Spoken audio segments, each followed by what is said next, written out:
preeklamsia ini sendiri kondisi seperti apa ini, Dok? Preeklamsia itu sebenarnya ya kalau definisi secara umumnya itu adalah adanya peningkatan tekanan darah ibu di atas usia kehamilan 20 minggu. Nah, untuk tekanan darahnya itu berapa? Ya, ada yang mengatakan lebih dari 140/90 dengan 2 kali pemeriksaan. Yang nantinya kondisi itu akan dikonfirmasi lagi, dilihat apakah ada kondisi laboratorium lain yang mendukung atau adakah gejala klinis lain yang mendukung. Jadi kalau misalnya ada tekanan darah yang tinggi di atas 20 minggu, apalagi kalau lebih dari 160/110, itu sudah langsung dikategorikan dengan preeklamsia berat. Jadi sebenarnya kalau secara patofisiologinya ya, kalau secara keilmuan itu bahasa kerennya itu kegagalan invasi trofoblast seperti itu. Dimana intinya itu ada perkembangan dari fungsi plasenta itu yang mengalami kelainan. Kondisinya itu karena apa? Karena ya memang mungkin dari pertama nutrisi ibunya atau mungkin ibunya memiliki faktor risiko. Nah, gimana cara mendeteksinya? Sebenarnya dari awal kehamilan tuh kita bisa mulai deteksi ya. Pertama dari faktor risiko. Kalau misalnya para ibu hamil ini memiliki faktor risiko seperti usia lebih dari 40 tahun atau usia kurang dari 20 tahun, terus kehamilan pertama, apalagi dulunya ada riwayat preeklamsia sebelumnya, terus ada penyakit-penyakit seperti kencing manis, dulunya sudah ada kencing manis, di mana itu semua berhubungan dengan pembuluh darah yang mungkin sudah tidak terlalu bagus ya, jadi mengakibatkan pembuluh darah itu terlalu vasokonstriksi kita bilang, yang seharusnya pembuluh darah itu lebar, dia tapi vasokonstriksi.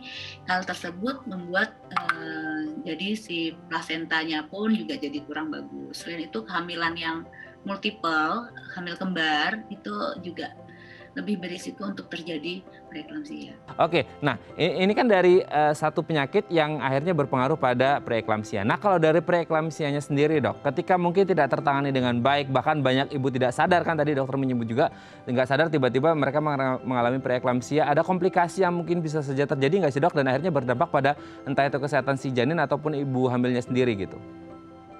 Ya, ada banget ya, kalau misalnya ada atau tidak ada banget.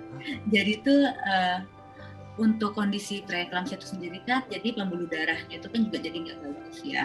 Asupan ke bayinya juga jadi nggak bagus. Jadi itu bisa ada perburukan ibu atau perburukan bayi. Kalau dari bayinya sendiri nih, bayinya dulu. Kalau dari bayinya, kalau misalnya memang ibunya sudah preeklamsi dan ibunya nggak tahu nih, nggak pernah kontrol, itu bisa bayinya nanti pertumbuhan janinnya terhambat. Kondisi itu terjadi karena memang yang tadi asupan ke bayinya kan gangguan di plasentanya, jadi asupan ke bayinya juga jadi nggak bagus. Dan asupan yang nggak bagus, mau nggak mau perkembangannya pun jadi nggak bagus juga, jadi terjadi pertumbuhan janin terhambat. Nah nanti kalau itu tidak diketahui, lama-lama bisa sampai yang terburuknya itu bisa bayinya sampai kematian di dalam rahim atau kita bilang IUFD, intrauterine fetal death. Itu bisa terjadi pada preeklamsi. Nah kalau ke ibunya sendiri, untuk ibunya memang ibunya nggak sadar nih, tiba-tiba yang saya bilang ya, keluhan yang muncul sakit kepala bagian depan, terus muntah, terus tiba-tiba kejang. Nah, gitu.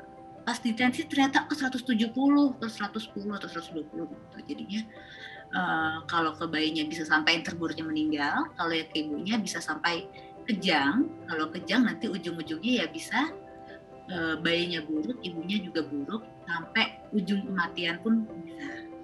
Gitu, ketika lagi hamil gitu ya, terus kemudian terdiagnosis setelah 20 minggu itu tadi mengalami preeklamsia, pengobatannya yang biasa dilakukan ini seperti apa, dan kan lagi ngomongin hamil kan sensitif juga ngomongin kesehatan janin ya, Dok ya, maksudnya biar sama-sama aman untuk ibu dan terlebih pada janinnya, ini gimana, Dok, pengobatannya? Jadi mungkin sebelumnya belum preeklamsia dulu kali ya, sebelumnya itu darah tinggi dulu kali ya. Pokoknya kalau misalnya sudah didapatkan ada darah tinggi, itu harus lebih ketat. Kalau bisa sih punya tensi sendiri di rumah, karena harus minum obat penurun darah tinggi. Nah kalau misalnya memang sudah sampai terdeteksi preeklamsia berat, itu ya pasti kita harus masukkan obat anti kejang. Kita harus lihat dulu nih, ini preeklamsianya ada yang PEB nih atau preeklamsia berat, ada yang early preeklamsia di mana itu usia hamil awal, atau yang emang pada umumnya adalah usia hamil akhir. Nah kalau untuk usia hamil awal ya kita harus pantau terus tekanan darahnya. Kita kasih obat anti kejang, obat penurun tensi. Kalau misalnya semuanya terjaga, ya alhamdulillah nanti akan kita lahirkan yang pasti tidak menunggu sampai 9 bulan. Demi si bayi dan demi si ibu agar masih baik-baik saja. Tapi kalau misalnya memang sudah usia yang aterem atau sudah cukup bulan, ditemukan preeklamsia yang pastinya harus kasih obat penurun tekanan darah, obat anti kejang, dan dilahirkan bayinya.